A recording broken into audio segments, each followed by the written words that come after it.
StrayAllDay.com. Now tuned in to the show where you learn the discipline to show up day after day to do the work, the confidence to put yourself out there boldly and authentically, and the mental toughness to continue showing up, doing the work, putting yourself out there, even when the success you're expected to achieve is yet to be achieved. And on top of all this, you get a huge dose of personal initiative. That's the go-getter energy that moves anyone out there, including yourself, to go and make things happen instead of waiting for things to happen. We put all this together in one bundle, one package, one mindset, one method, one philosophy, one book, one show, this daily masterclass that is called Work on Your Game. My name is Dre Baldwin, also known as Dre All Day, and welcome to the show. Today's topic, how to focus on what you are great at. Everybody's great at something. So your first objection may be, well, Dre, I'm not great at anything, so how can I focus on it? I don't even know what it is, or there isn't anything. I believe, actually I know for a fact, that everybody is great at something. Maybe you don't know what it is, maybe you do, maybe you got a glimpse of it, maybe you haven't recognized it as greatness yet because you have not focused on it. Therefore, you have not gotten the return on that greatness that you would expect, that would make you believe that is actually greatness. I'm here to tell you that it is. Everybody's great at something. The challenge is many people don't ever get focused on what they're great at. And what we're going to examine today is why that is and what can be done to fix that. I'm going to, first of all, identify the issue, then I'm going to help you solve the issue. Right? That's what we do here, work on your game. So for the why part, all you're going to do is note the opposite of the points that I'm making here today. So in other words, what I'm going to talk about here today is how to focus on what you're great at. If you want to know why anyone doesn't focus on what they're great at, or why maybe you are not focused on the things that you're great at, all you have to do is listen to what I say, each point, and then think of the opposite of that point. All right, that's the thing that's causing you to not focus on what you're great at. And I'm going to tell you exactly what to do about it. So I'm going to figure all this has already been figured out for you. I'm going to articulate all of it here today. You will understand it completely, and you will know exactly what to do with it by the time this masterclass is over. All right, you all right with that? If everybody's okay with me delivering at that level, let's keep listening. Point number one. Today's topic, once again, is how to focus on what you are great at. First of all, you got to figure out what that is. And this is a conscious thing.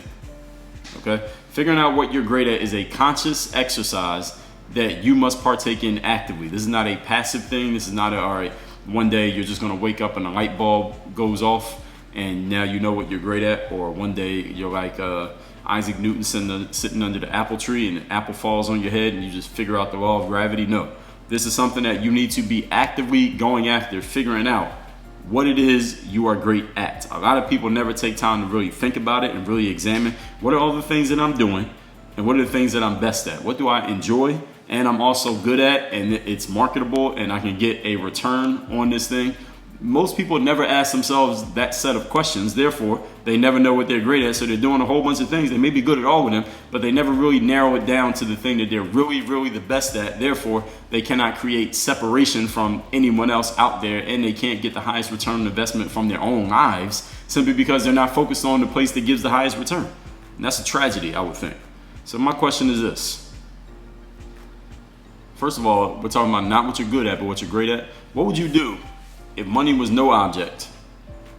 And what would you do if money was the only object and your pay was based on your ability? So I'm asking you two questions, two sides of the same coin. First of all, if money was no object, if everything in your life was already paid for, you didn't have to concern yourself with money at all, but you did have to do something every day, what would you do? That's the first question. What would you do? Where would you spend your time? Who would you be talking to? What activities would you be involved in? Would you be on the computer all day? Would you be outside all day? Would you be talking to people? Would you be exercising? What would you be doing? If money was no object, you could just do whatever. How would you spend that time? When you're not doing things for money, what are you doing? When you have time on your hands to do whatever you want, where does that time go by default? What are your default actions that could help you kind of figure this out? Where are you spending your time when you have time? And the other thing is, what if money was the only object? I think if money was no object question, a lot of people have posed that question to you before, right? Maybe you thought about it before. Maybe you've been asked it, but you never really thought about it. So think about that one, then think about this one. What if money was the only object and you absolutely needed to make money and the pay was based on how good you actually are at the thing that you choose? Okay, so I wanted you to be clear about that question. So I'm not just saying, what would you do if you had to make some money? If the question is, what would you do if you had to make some money? Well, you might say, I'll go get me a job at McDonald's. I know I could do the job and I know they'll hire me and I know I'll make some money. So I'm not saying just what would you do if you need to make a buck. I'm saying, what would you do if the job was, your pay was not based on whether they were hiring or not based on whether you would get hired or not, or whether or not they have money to pay you. If the job paid you completely, 100% your pay was based on how good you are relative to any possible competition out there, what would you do for a living? In other words, what is the thing that you are the best at out of all your abilities and all your skills that would give you the highest possible return on investment? What would you do for a living? Now, here's how you know the thing that you're great at is when it's the same answer for either question. Now, you may have more than one answer for both, right? Because if I said, what would you do if you had time? All right, there's a lot of things you would do, right? You might not just do one thing. There's a bunch of stuff you would do. You might go to the beach. You might spend more time with your kids. You might go work on your car. You might just sit around and listen to music. You might decide to write a book. You might just mess around on your phone. There are a lot of things you would do if you had time, right? Then the question is, what would you do if it was based on, your ROI was completely based on how much skill you have compared to any possible competition? You want to find the thing that you came up with as an answer to both of those questions. That's the thing that you're great at. Now, if you don't have something that answered both questions, you need to explore and develop what that is. Because I guarantee you that it does exist. It is somewhere within you, but you have to explore. Like, if you don't know yourself, then it's hard to know anybody else. If you don't know what your own skills are, then it makes sense that you're not getting the return on investment off your skill that you think you should be getting, because you haven't even figured out what your skill is. You're doing things that are not giving you the returns that you actually want. It's hard to focus on something when you're unaware that it even exists, or if you're just choosing to focus on other things to the exclusion of that thing. If you want to get full return on investment from any ability of yours, you must put focus into it. And one of the things that focus requires is a decision. And the root word of decision is incision, which means to cut off everything else. It means doing less. Like we talked about in yesterday's masterclass, it is not always about doing more things. Oftentimes in life, it's about doing less things or fewer things. If you look around in life, I told you in masterclass 1025, the opportunity is always in the opposites. Most people, when they feel like they need to get better at something, they look for things they can add. Let me go read another book. Let me hire another coach. Let me get more information. Let me go get more strategies and tactics that I can follow. Let me take another course. They add things on. The geniuses out there, which includes you, what they do is take things away. What do I need to get rid of? What is not actually doing anything for me? What can I drop and get rid of so that I have more time, energy, attention, and focus to give to the things that actually are mattering to me? Maybe you don't even know what they are, but you know the things that don't matter. You can get rid of those right now. Can you not? Point number 2.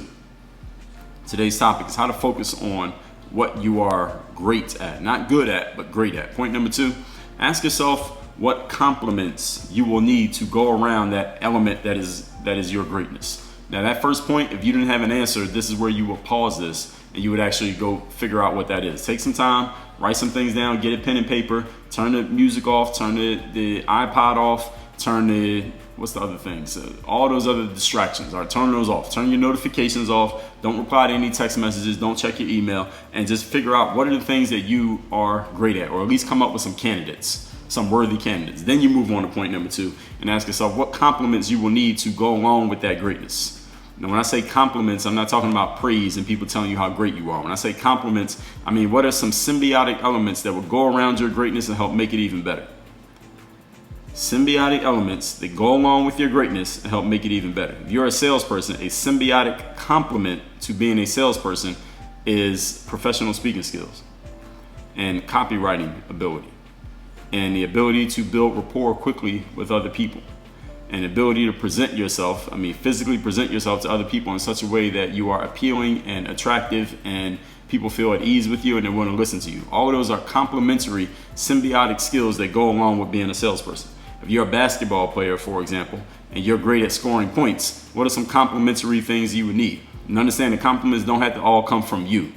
So compliments to a great scorer in basketball, Michael Jordan, Kobe Bryant, is what? Some people who can shoot the outside shot, some great defenders, some great rebounders, maybe a couple of secondary scorers, people who can score points when you don't have the ball, maybe somebody who can pass you the ball, people who are happy not scoring a whole lot of points, but they're glad to be on the team, but they don't need the ball. So they're not disappointed when you're shooting all the shots because you're going to be shooting all the shots. These are all compliments that go along with the person who's a great scorer. So a compliment, again, ladies and gentlemen, does not have to be a skill of yours that adds to what you're doing. A compliment just needs to be something, any element that makes what you do even better. For example, that salesperson element that I shared there, a complement to that could be a great product. I didn't even say anything about the product. You're a great salesperson, but you've never created a product in your life. You don't have to become great at creating products. All you got to do is go find a product that you believe in, that you believe has a market, that if you sell it, you would make good revenue for yourself and for the company, whoever is supplying that product,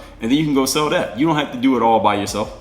You do not have to do everything on your own, ladies and gentlemen. I've talked about this in previous masterclasses here on this show. I'm going to tell you what that one was, because this was one that was really important. Masterclass number 1099, Entrepreneurs, Stop Doing All the Work Yourself. This was actually a series of masterclasses that all happened to come back to back between masterclass number 1099 and number 1102. Actually, we'll go 1103. I think you need to listen to all 5 of these. I'll tell you what they are. Masterclass 1099, Entrepreneurs, Stop Doing All the Work Yourself. Number 1100, Delegation 101 for Entrepreneurs. Number 1101, Codification of Your Knowledge. Masterclass 1102, Raising Your Prices, the logical and emotional understanding of why to do it. And Masterclass 1103, The Greatness Equation. Those 5 masterclasses right there, if I was to take those out and just make those into a course, I could sell that course for a lot of money. But if you're a game group member, you got access to all of it already. Compliments. Now we're back into the points here. We're still on point number 2. Topic here is how to focus on what you're great at. What elements will complement what you have already discovered as your greatness? Again, they can be elements that you possess within yourself, such as copywriting, public speaking, ability to build rapport, having big muscles, being tall, being pretty, having a nice smile. All of those are personal compliments, but there are also compliments, elemental compliments that you can add that don't have to be yours. For example, having a great product to sell if you're already a salesperson, having a rebounder or a good defensive player or a good coach or trainer if you're a great basketball player. You can't be all of those things at the same time, but you can add those compliments around you. So figure out what the compliments are that would actually make your skill even better. It will help enhance your skill, and your skill enhances the compliment. All right, so they should work together. That's what symbiotic means. It doesn't just mean it serves you. It also means you serve it. Symbiotic relationship, both sides are benefiting from giving to the other. All right, they receive and they give at the exact same time, and everybody wins because of the synergy. Point number 3, today's topic is how to focus on what you are great at. You must learn to multiply your effects. Now, this goes hand in hand with the point that I just made about finding those symbiotic complements that go along with what you do. A great rebounder in basketball multiplies their effect by having a great scorer around them, because every time they grab a rebound, they can get the ball to the scorer. Your team scores more points, and then you win more games. All you had to do, rebounder, was do your job. You didn't have to develop 20 different skills that maybe are outside of your reach in order to become great and win championships. You just had to get around other people who had the skills that you didn't have. You supplied what they didn't have, and everybody is successful. So everyone's effect is multiplied. The rebounder gets to do the rebounder's job and they win championships. The defender plays defense. The coach coaches. The scorer scores. The passer passes. Everybody does what they're supposed to do. And even though nobody can do everything, everyone working together multiplies everyone's return. Everyone's return is bigger because they are all working in synergy. That's what it means to multiply your effects. So for example, another example that I can give you, if you love to write, for example, question is, where would your writing have the greatest effect? You want to multiply your effects. Should you write in Instagram captions? Maybe on Facebook? Should you start a blog? Should you send people text messages? Do you want to write novels? Do you want to be a nonfiction writer? Do you want to leave comments on YouTube videos? All of those are writing.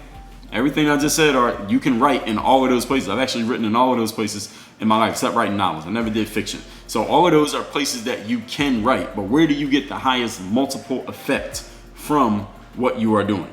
All right, that's the question that you have to ask. Where would you get the highest return on investment? If you're a great writer, I would personally suggest that maybe you go write some books, because you can sell a book. You can't sell a Facebook page, you can't sell a blog, you can't sell a text message, you can't sell an Instagram caption. Those things can get you known, they can draw you an audience. Now that could be a first step to draw an audience. Then the next step is, when your audience loves your stuff, say, all right, if you like these blogs, wait till I put out this book. Or if you like this Facebook page, wait till I put out my novel, and then you can sell them something. So that can be an extra step in the process, but understand there needs to be you need to know what your KPI is, your key performance indicator. Is it how many readers you have to your blog? I don't think that's going to be your main KPI if we're talking business, because again, people reading your blog, you don't get paid for blog post hits. You don't get paid for Instagram likes, but you do get paid for sales. So again, go back to the business episode we did a couple days ago to make sure you can connect all of these things together. There can be multiple steps, but you need to know what the ultimate step is, and you need to know what the direction is. If you don't know, how is anybody else going to know?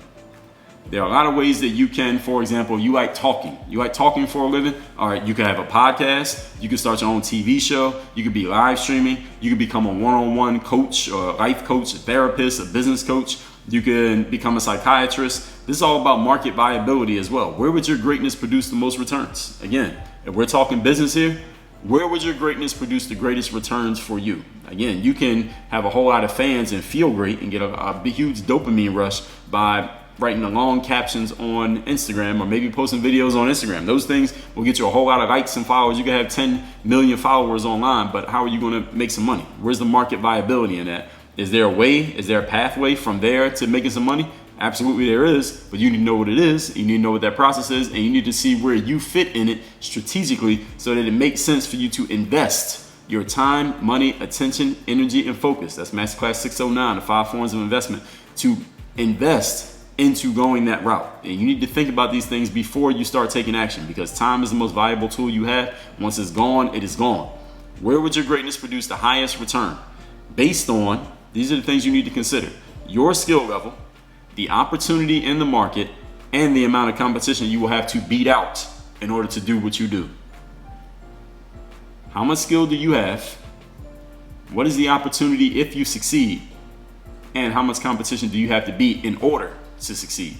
Those are some tough questions that you got to ask yourself, because sometimes the amount of opportunity may be very high, but also is the competition. Sometimes the amount of opportunity may not be super high, but the competition is so low that if you're able to master that market, you can maybe expand on that opportunity and dominate all of it and have 100% of it. And that may be good enough for you. Maybe you'll be able to make it bigger. Maybe you'll find a mine somewhere in there. You'll find I forget what the word is when someone's drilling for oil. When you find that vein, you find that vein of oil there that maybe nobody else found before because not too many people saw the opportunity there. You find it, and now that opportunity has become huge. And by the time the competition comes around, you've already cornered the market. So they're competition, but they're like your kids, or they're like your children. They can't possibly beat you because you dominate that market. So these are all things that you need to think about when it comes to making the most of your greatness and also dominating your market. So this episode can go hand in hand with what we talked about a couple days ago with the key elements that every business needs. Well, let's recap today's class, which is how to focus on what you are great at. Understand that everyone's great at something. Many people never get to focus on it simply because they don't ask themselves the right questions. So we're finding out why they don't get the focus. I'll say that as we go through these points and what can be done to fix this. Point number 1, figure out what exactly you are great at. Most people don't know what they're great at because they never take the time to actually think about it. They never take the time to actually think, period. I told you 3 things about people that you should know is that people are lazy, people don't read, and people don't think. If you don't want to be a failure in life, make sure none of those things can be applied to you. So figure out what exactly you're great at. Ask yourself what you would do if money was no object, and ask yourself what you do if money was the only object and your pay was based on your ability. Find the answer that you answer to both of those questions, and that's the thing that you're probably great at. Maybe more than one thing, and then you can draw straws between the two of them and figure out which one is best. Flip a coin. Point number 2, ask yourself what compliments you will need. A lot of people don't get to master and focus on their greatness because they don't put the right compliments around their greatness. They may be great at a specific thing, but without the other skills around it, they can't make the most of it. In other words, you could be a great writer, but if you don't know how to sell books, you don't know how to build an audience, you don't know how to write a sales page, you don't know how to do sales copy, you don't know how to get people to purchase things, you don't even know how to get a book published, then your great writing is going to go to waste. So figure out the complementary skills or abilities or elements that will help you do what you do. And it doesn't have to come from you. You can find it from someone else. Point number 3, learn to multiply your effects. Some people are really great at what they do, but they don't know how to make the most of it because they cannot multiply the effect. In other words, you could be a great writer, but you don't know where to publish your writing, so you're wasting it all in Instagram captions and YouTube comments instead of writing novels and books that could actually get you paid. So figure out what are the ways that you could multiply your returns on investment. This is a question of market viability. Where would your greatness produce the most returns? And based on your skill, your opportunity, and the amount of competition that is out there. These are things that you need to always be considering. This is not a one-time consideration. It's an ongoing thing. Work on your game. Dre all day.